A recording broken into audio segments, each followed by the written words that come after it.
ये हमारे जो जो नितिन गडकरी जी के चेयरमैनशिप में, under the chairmanship of Nitin Gadkari, जितने भी नॉर्थ ईस्टर्न स्टेट में करप्शन हुई है, बीजेपी के लोगों ने ही नितिन गडकरी जी के नेतृत्व में ही ये जो उनका करप्शन का काला चिट्ठा जो है पब्लिश किया था, पब्लिकेशन, ठीक है। तो ये 2014 का पब्लिकेशन है। उस समय अगर पेमा खांडू और दोरजी खांडू को करप्ट पाया गया है नितिन गडकरी जी के समय में, उस समय से करप्ट पाया गया था जी, इसमें लिखा हुआ है, ये पब्लिकेशन, ये बुक का पब्लिकेशन जो है ना। उसके बाद भी कोई एक्शन नहीं हुआ।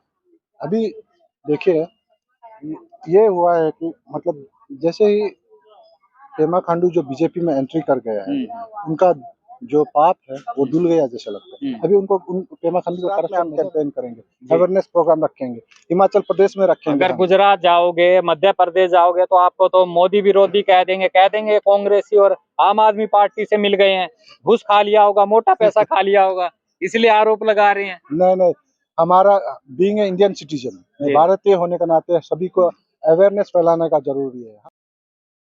सभी भाई साथियों राम राम, मैं सुशील मलिक, आप देख रहे हैं समाज का दर्पण। और भाई दिल्ली के जंतर मंतर पे हैं और भाई लगातार यहाँ नए नए प्रोटेस्ट होते रहते हैं।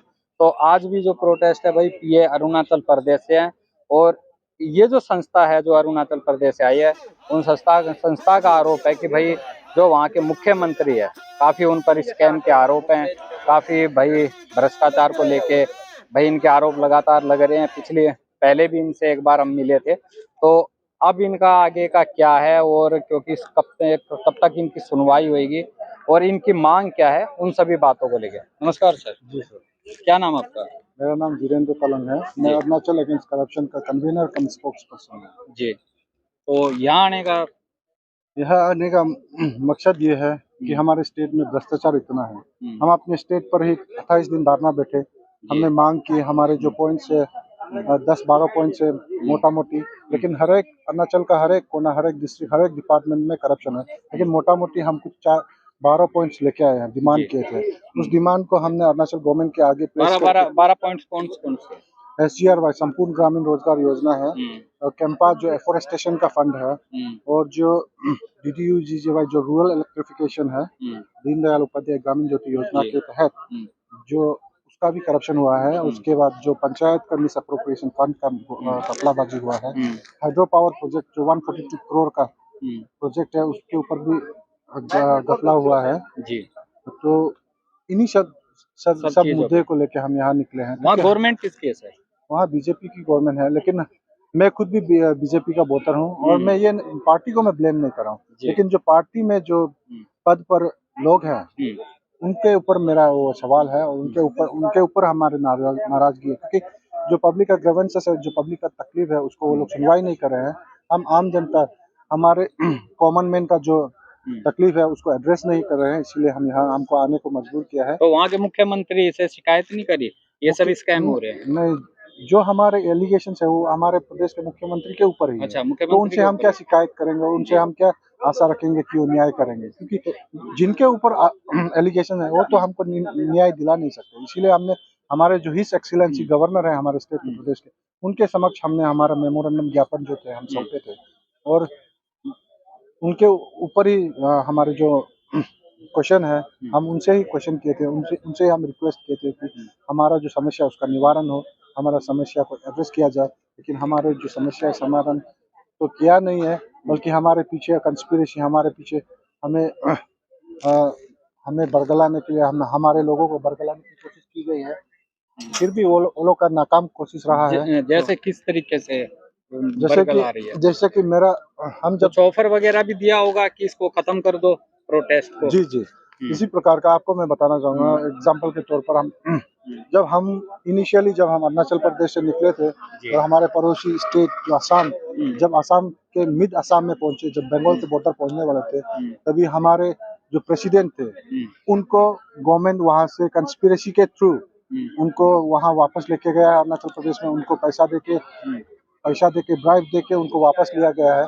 तब जाके फिर हमने हमारे ही जो वाइस प्रेसिडेंट है उनको हमने हमारे group team Arunachal against corruption के एग्जीक्यूटिव मेंबर्स और जितने भी वॉलंटियर्स है, हम इस मूवमेंट को लेकर निकले थे। तो हम उनको जो हमारे वाइस प्रेसिडेंट है उनको हमने प्रेसिडेंट फिर से सेलेक्ट किया और फिर हम अपने मुहिम को जारी रखना अच्छा सर, आपसे एक चीज और पूछना चाहूंगा। चलो, अगर छोटा मोटा कार्यकर्ता हो, विधायक हो, तो समझ में आता है कि ऊपर लेवल तक, गृह मंत्रालय तक या मोदी तक बात ना पहुंची हो, लेकिन ये एक मुख्यमंत्री का मामला है और पूरे राज्य के जो मुख्यमंत्री हैं उनके इतने बड़े स्कैम को लेकर लगता नहीं कि ये बात ऊपर पहुंची होगी, लेकिन कार्रवाई या आप लोगों की आवाज जो सही ढंग से जानी चाहिए थी बड़ी मीडिया तक, वो चीज नहीं पहुंच रही है। जी, मैं ये सभी को पता है करप्शन हुआ है। हमारी आवाज पीएमओ तक पहुंच चुकी है, सारे देश ही नहीं विदेश में भी पहुंच चुकी है, चली गई है। लेकिन वो लोग ढोंग करते रहते हैं कि हमने कुछ नहीं देखा, हमने कुछ नहीं सुना। गांधी जी का जो कहावत है, बुरा मत देखो बुरा मत सुनो, उनका उस गांधी जी का जो सीख है उसका गलत मतलब उदाहरण दे रहे हैं उन लोग। जो हम करप्शन के बारे में बात कर रहे हैं, उनको पता है करप्शन हो रही है, फिर भी वो आंख बंद करने का। तो आपको लगता है कि ऊपर से नीचे तक जो सिस्टम है वो सब कहीं ना कहीं मिला जुला है? जी देखिए ना, ये करप्शन जो है ऊपर से नीचे होती है, नीचे से ऊपर होकर करप्शन नहीं होती। जब तक बॉस जो है, राजा जो है आपको परमिशन नहीं देगा, प्रजा कैसे कर पाएगा वो करप्शन? तो और राजा तो मोदी जी इस बार नहीं, हम मोदी जी की बात नहीं कर रहे हैं, हम अरुणाचल प्रदेश की बात कर रहे हैं। ठीक है, मोदी जी सेंट्रल गवर्नमेंट से जो फंड हमारे वहाँ भेजती है, हमारे जो राजा है, हमारे वहाँ के राजा जो डेमोक्रेसी सेटअप ऑफ गवर्नमेंट में जो chief minister, elected chief minister है, और उनको हम उनके ऊपर ये एलिगेशन लगा मैं इसलिए कह रहा हूँ सर कि अगर क्योंकि वो राज्य के मुख्यमंत्री हैं, आप लगातार आवाज उठा रहे हो, कब से उठा रहे हो, कितना टाइम हो गया? लगभग हम जुलाई महीना से लगा रहे हैं। कौन से साल से उठा रहे हो, या हमारे 2022 से 21 से? हमारे मुद्दा तो लगभग 10, 15, 20 साल पहले से है, हम लगे रहे। हम किस प्रकार से, लेकिन ये जो मुख्यमंत्री है, इनके जो आपने स्कैम पकड़े हैं, आप इतनी बड़ी बड़ी किताबें, ये जो हैं डायरिया हैं जो भर रखी हैं, ये आरोप, इसको लेके कब से प्रोटेस्ट है? प्रोटेस्ट तो 3 महीना हुआ है। 3 महीने में प्रोटेस्ट 3 महीने से अधिक, लगभग 4-5 महीना हो रहा है। तो हमको इतना समय, 10 साल का समय, 15 साल का समय लगा किस लिए है? हम सबूत जुटा रहे थे, एविडेंस, बिना एविडेंस के तो हम किसी के ऊपर। एक बार हल्के से एविडेंस थोड़ा सा दिखा देना भाई, मैं आपको दिखाऊं इन्होंने जो मेहनत करी है। क्योंकि इस देश में कहा जाता है कि एक पार्टी के द्वारा कि भाई हमारे सारे नेता ईमानदार हैं, कट्टर ईमानदारी है और कोई किसी तरीके का भ्रष्टाचार नहीं हो सकता। ये आप देखोगे कि ये इतनी जो नीचे जो डायरी है, एक बार दिखा देना, ये सब मतलब आप लोगों ने जो स्कैम की जो इंक्वायरी करवाई होगी, आरटीआई लगाई होगी, वो सब डॉक्यूमेंट्स हैं ये? जी, ये मैक्सिमम आरटीआई के थ्रू ही हम इसको वो किया है। ये देखिए, ये जो है, ये एक बुक है जी। ये बुक जो है, पेमा खांडू जब बीजेपी गवर्नमेंट में नहीं थे, तब ये बीजेपी गवर्नमेंट अरुणाचल प्रदेश में नहीं थे, 2014 को। जी। तो 2014 को ये हमारे जो नितिन गडकरी जी के चेयरमैनशिप में, under the chairmanship of Nitin Gadkari, जितने भी नॉर्थ ईस्टर्न स्टेट में करप्शन हुई है, बीजेपी के लोगों ने ही, नितिन गडकरी जी के नेतृत्व में ही ये जो उनका करप्शन का काला चिट्ठा जो है पब्लिश किया था, पब्लिकेशन। ठीक है, तो ये 2014 का पब्लिकेशन है। उस समय अगर पेमा खांडू और दोरजी खांडू को करप्ट पाया गया है नितिन गडकरी जी के समय में, उस समय से करप्ट पाया गया था जी, इसमें लिखा हुआ है, ये पब्लिकेशन, ये बुक का पब्लिकेशन जो है ना। उसके बाद भी कोई एक्शन नहीं हुआ? अभी देखिए, ये हुआ है कि मतलब जैसे ही पेमा खांडू जो बीजेपी में एंट्री कर गया है, उनका जो पाप है वो धुल गया जैसा लगता है। अभी उनको पेमा खांडू का करप्शन नजर नहीं आ रहा है, लेकिन 2014 को तो पेमा खांडू का करप्शन नजर आ रहा था। मतलब आपका कहने का मतलब है जो नितिन गडकरी हैं, पहले उन्होंने 2014 में जिनको भाई भ्रष्टाचारी बताया था, पार्टी में ज्वाइन होने के बाद उनके सारे पाप धुल गए और आज वो ईमानदार नहीं था। जी, वही हमको समझ में आ रहा है। कंक्लूजन तो हम ये वही निकलेंगे ना।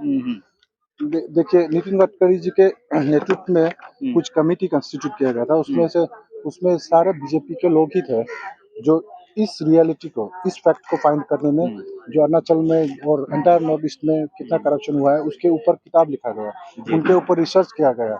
तो ये बुक जो पब्लिश किया गया, ये बीजेपी का ही है। बीजेपी ने ही पब्लिश किया, ये हमने पब्लिश नहीं किया। खुद ही उन्होंने, बीजेपी ने। अभी जब 2014 खत्म हो गया, पेमा खांडू सीएम बन गए, बीजेपी टिकट से इलेक्शन लड़ा। आज कोई लेना देना नहीं है इसका, उनको लेना देना नहीं है ना इस किताब का, ना उन मुद्दों का जी। और इसी प्रकार का बहुत सारे हमारे पास सबूत है जी। और सबूत आप देख लीजिए, इतने सारे हैं, इसको तो हम बता नहीं पाएंगे। हमारे वहाँ क्या हुआ है, पंचायत का भी स्कीम हुआ है। पंचायत में जो ग्रास रूट लेवल में, जो पंचायती राज का अंदर में हम लोग को जो ग्रास रूट लेवल में जो डेवलपमेंट की पैकेजेस जो पंचायत के थ्रू माध्यम होनी थी, वो उन सब चीज़ को ग्रास रूट लेवल में जब हमारे वहाँ क्या हुआ है 2000 हमारे वहाँ में पंचायत और म्यूनसिपल कॉर्पोरेशन का इलेक्शन हुआ था।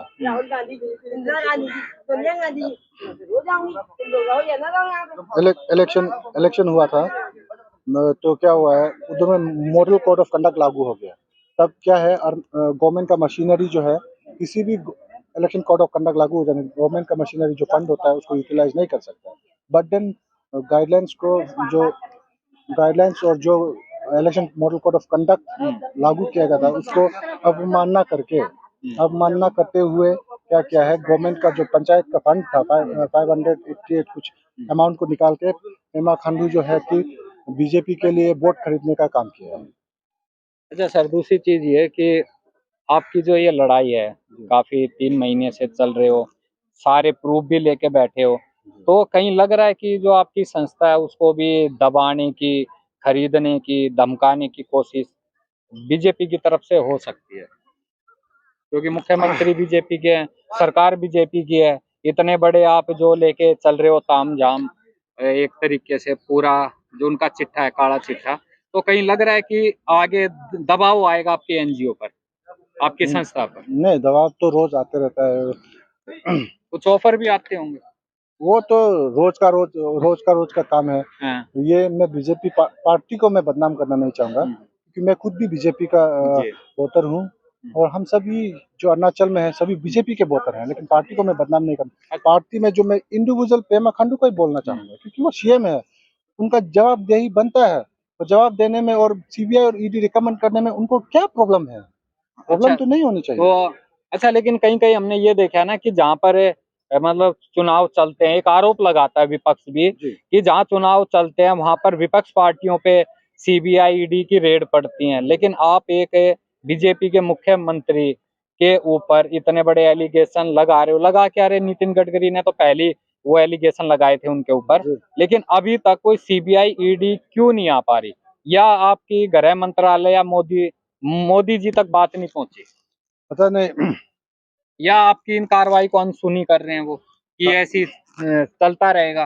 कार्रवाई को अनसुनी करेगा तो उसका नतीजा भुगतना किसको पड़ेगा, वो तो सबको पता है। हम अभी अगर हम कुछ ज्यादा से ज्यादा हम यहाँ 1 महीना ही रह पाएंगे, क्योंकि और 1 महीना हम प्रोटेस्ट कर पाएंगे, लेकिन जैसे ही हमारा सुनवाई नहीं होगा तो उसका रिपरकेशन, उसका नतीजा देखने को मिलेगा। हम गुजरात भी जाएंगे, कुछ दिन बाद हम गुजरात भी जाएंगे, ये सारे सबूत लेके गुजरात में हम कैंपेन करेंगे, अवेयरनेस प्रोग्राम रखेंगे, हिमाचल प्रदेश में रखेंगे। अगर गुजरात जाओगे, मध्य प्रदेश जाओगे, तो आपको तो मोदी विरोधी कह देंगे कांग्रेसी और आम आदमी पार्टी से मिल गए हैं, घूस खा लिया होगा, मोटा पैसा खा लिया होगा, इसलिए आरोप लगा रहे हैं। नहीं, हमारा बीइंग इंडियन सिटीजन, भारतीय होने के नाते सभी को अवेयरनेस फैलाने का जरूरी है। हम कांग्रेस को वोट दो, हम ये मांगने के लिए नहीं जा रहे हैं, हम आम आदमी पार्टी को वोट देने के लिए, हम सिर्फ बताएंगे कि करप्शन किस प्रकार का हो रहा है।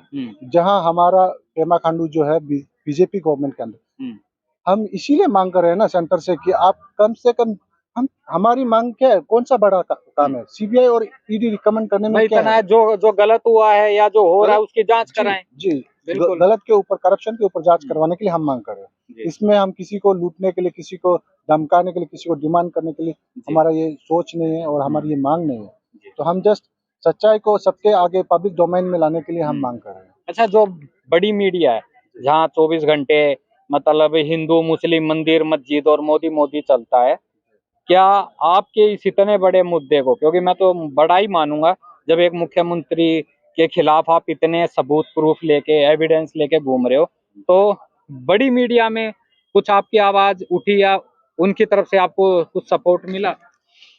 देखिए, हमको देखने को मिला कि यहाँ नेशनल मीडिया के भी एक दो कई लोग आए थे, लेकिन हमारे जो न्यूज है उसको पब्लिकेशन नहीं किया गया है। यहाँ से बना के ले गए, बना के तो ले गया है, लेकिन वहाँ नहीं चलाई। चलाया नहीं गया है। किस कारण से? आपको पता है जो हमारे सीएम है उनके पास हजारों करोड़ के प्रॉपर्टीज है, वो भी क्या है अनडिक्लेयर प्रॉपर्टी है। मैं तो ये कहूंगा कि अरुणाचल प्रदेश में नीरव मोदी जैसा, मेहुल चौकसी जैसा, जो किंगफिशर के विजय माल्या जैसा हमारे अरुणाचल प्रदेश में भी है। अच्छा। वो भी भागने को, अगर उनके ऊपर सीबीआई और ईडी का कार्रवाई होगा ना तो वो भी निकल सकते हैं। इसीलिए हम काला धन जो है ना हमारे अरुणाचल प्रदेश में है। मैं ये दावा करता हूँ काला धन हमारे अरुणाचल प्रदेश में है। पीएम हमारे प्रधानमंत्री जी अमित शाह जी और जो पार्टी के जेपी नड्डा जी है। अच्छा सर, आप मोदी जी को अच्छा मानते हो और हम भी मानते हैं, काफी लोग मानते हैं भाई, और आज उनकी जो छवि है बहुत अच्छी है। आप मोदी जी से क्या कहना चाहते हो? हम तो क्या उनसे यही रिक्वेस्ट करूंगा, being prime minister of India, उन्होंने कहा कि मैं प्रधान सेवक हूँ। प्रधान सेवक होने के नाते आपका कार्य बनता है, आपका मोरल ऑब्लिगेशन बनता है, मोरल ड्यूटी बनता है कि आपके जो भाई है, आपके जो बेटे हैं, आपके जो अरुणाचल प्रदेश के पब्लिक है, आपसे रिक्वेस्ट कर रहे हैं कि सीबीआई और ईडी हमारे अरुणाचल प्रदेश में भिजवा दीजिए। जो पब्लिक फंड है हमारे अरुणाचल प्रदेश को, डेवलपमेंटल फंड पैकेजेस जाती है, और डेवलपमेंटल पैकेजेस का दुरुपयोग किया जा रहा है, मिस अप्रोप्रिएशन किया जा रहा है। उसी के ऊपर कार्रवाई होनी चाहिए, थोरो इन्वेस्टिगेशन होनी चाहिए, जो भी सच्चाई है उसको पब्लिक डोमेन में लानी चाहिए, हमारी ये मांग है। चलो जी, बहुत बहुत धन्यवाद। तो एक बार मैं अपने कैमरामैन से कहूंगा थोड़ा एक बार दिखाते हुए चलो भाई, ये सारे एविडेंस है, तो इस वीडियो को ज्यादा से ज्यादा दिखाते चलो, थोड़ा स्पीड में आ जाओ। तो इस वीडियो को भाई ज्यादा से ज्यादा शेयर करना, अपनी राय देना, और सभी भाई साथियों को मेरी राम राम।